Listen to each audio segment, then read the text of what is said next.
Les graphiques Sparkline, un nouveau type de graphique. À quoi ça sert? Comment ils utilisent?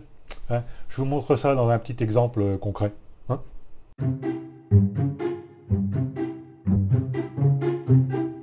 Bonjour, je m'appelle Thierry et je vous aide à monter en compétences en bureautique, notamment avec Excel aujourd'hui.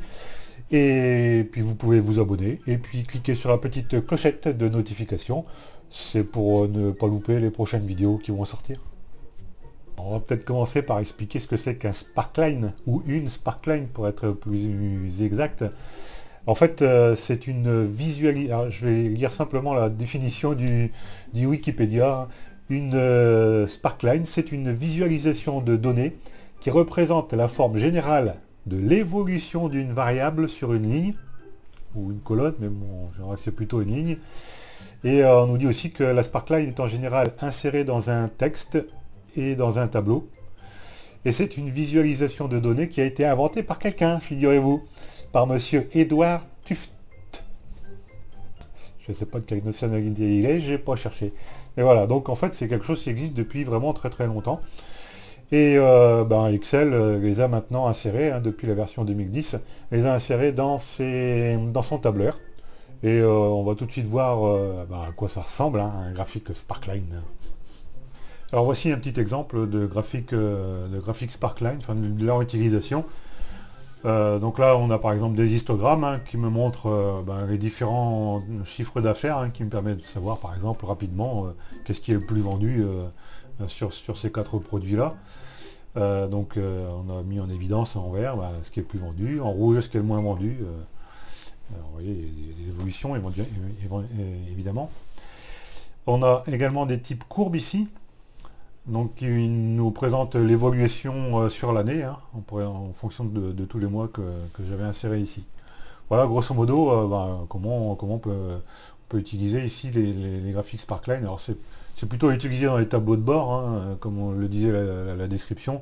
C'est vraiment pour avoir une tendance, hein, de l'évolution des chiffres d'affaires dans le cas de figure ici. Alors la question que vous posez maintenant c'est Thierry, comment que tu as fait? Allez, je vous montre. Alors on va commencer par créer nos petits histogrammes, hein, qu'on avait vus à cet endroit-là. Donc ça se situe dans l'onglet Insertion et vous avez une rubrique graphique Sparkline. Donc on a des courbes, des histogrammes et on a des conclusions et pertes. L'ancien nom, hein, sur les versions 2010 et 2013, c'est positif, négatif. Hein. Bon, c'est le même type de graphique, hein, mais bon. Donc nous on a dit qu'on voulait mettre des histogrammes, donc on va cliquer sur histogramme. Et là, notre assistant nous demande de lui renseigner la plage de données. Où se trouvent les données qui vont construire mon graphique. Alors c'est notre première ligne ici. On pourrait choisir un autre emplacement de cellule, hein, si on voulait, si on s'était trompé par exemple. Bon, donc ça nous convient, on va aller faire OK. Et on a notre graphique qui apparaît. Et là où ça devient intéressant, c'est que je peux la recopier, vous voyez, avec la petite poignée de recopie, comme si c'était une fonction. Voilà. Donc je redescends jusqu'au bout, et là j'ai bien mon graphique qui s'est mis partout. Alors attention, quand vous en sélectionnez un de graphique, en fait ça vous sélectionne toute la zone. Hein. Donc il faut bien comprendre ici que Excel considère comme une entité tous les graphiques Sparkline qui ont été créés comme ça. Là par exemple, là, je sélectionne cette cellule-là. Si j'appuie sur la touche supprime, je peux rien faire, hein. Je ne peux pas la supprimer. Si je sélectionne tout et que je fais supprime, je ne peux pas faire non plus. Et puis là vous me dites, si je me trompe, comment je fais pour l'enlever? Alors, à part le retour arrière, il y a quand même des choses plus intéressantes.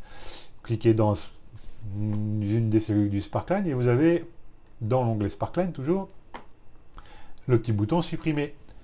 Et là, vous pouvez lui dire, voilà, je supprime uniquement celui qui est sélectionné, ou ceux qui sont sélectionnés, ou tout le groupe. Hein, si je fais sélectionner, là, il y a tout enlevé. Non, il faut que je refasse ça. Hop, voilà. On recommence et je valide. Et je recopie. Ah oui, alors pour ceux qui ont vu ma vidéo là sur la manière de recopier des formules, il y a un petit truc à savoir. Hein. Alors, en fait, si vous ne l'avez pas vu, je vais vous mettre le lien. Mais là, je vous avais montré, il me semble, hein, que quand on fait un double-clic sur une fonction, ça l'a recopié. Hein. Donc là, les graphiques, ça fonctionne pas pareil. Hein. Il faut vraiment cliquer et puis glisser pour recopier notre graphique. Alors, on a aussi des fonctions intéressantes dans notre onglet. C'est ici les marques de couleurs. Et on pourrait lui dire, voilà, les points hauts, c'est-à-dire les valeurs les plus élevées, ben, je vais les mettre en vert. Hop, c'est ce qu'il a fait. Et les points bas, on va les mettre du rouge parce que c'est pas terrible. Voilà. Et là, il nous donne l'évolution en fonction des produits pour chacun des mois. Voilà. Donc ça nous permet de voir s'il y a des choses à équilibrer, tout ça. Alors on peut avoir un autre graphique Sparkline, c'est les courbes qui vont nous intéresser maintenant. Donc c'est pareil, hein, hop, je clique sur courbe, je sélectionne ici, c'est ma colonne, et je valide. Et là, il me donne la tendance annuelle de l'évolution du chiffre d'affaires. Et là, pareil, je peux la recopier donc sur la droite. Donc là aussi, je peux avoir des points hauts et des points bas. Par contre, il faudrait que je coche ici, voilà, point bas, point haut. Et là, je vais pouvoir lui indiquer les couleurs que je veux. Donc, on va lui dire vert, et hop, le point bas, c'est du rouge. Voilà, bon, moi, il l'a fait. Donc, on va peut-être choisir une autre couleur, là, voilà, par exemple en jaune. Voilà, c'est pas mal. Et donc là, il m'a pas mis la bonne couleur pour le haut, là, je vais la recommencer. Donc on a dit qu'on voulait du vert. Voilà, il m'a mis du vert. Et du rouge pour le point bas. Voilà. Alors je vais faire un petit zoom pour qu'on voit bien, là. Hop. Voilà. Donc là, il m'a bien mis les points bas rouges, les points hauts verts. Ouais, voilà. Alors ensuite, c'est un graphique qui est dans une cellule. Donc ça veut dire que là, si je sélectionne tout, je pourrais lui mettre un fond. Donc ouais, les fonds, on va pas les attraper là, on va plutôt les chercher ici, par exemple.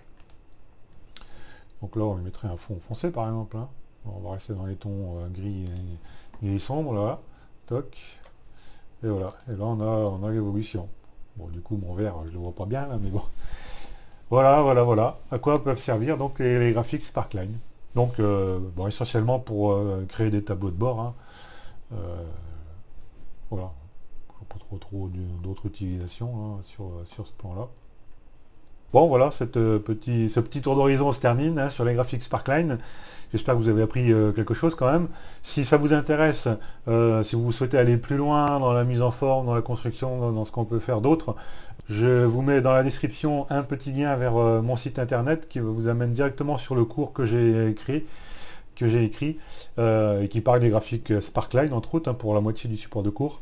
Mais vous allez voir d'autres types de graphiques un peu plus spécifiques, donc qui sont expliqués avec des cas pratiques. Hein, et si vous me suivez et que vous me connaissez un petit peu déjà, tous mes supports de cours ne sont basés que sur de la pratique, que des exercices, et il n'y a pas de blabla comme on trouve dans beaucoup de livres. Voilà, écoutez, moi je vais vous laisser là, je vais vous souhaiter une très bonne journée ou bien une très bonne nuit, si vous regardez ça la nuit, il y en a, hein. Et puis je vous dis à bientôt pour de prochaines aventures palpitantes en bureautique.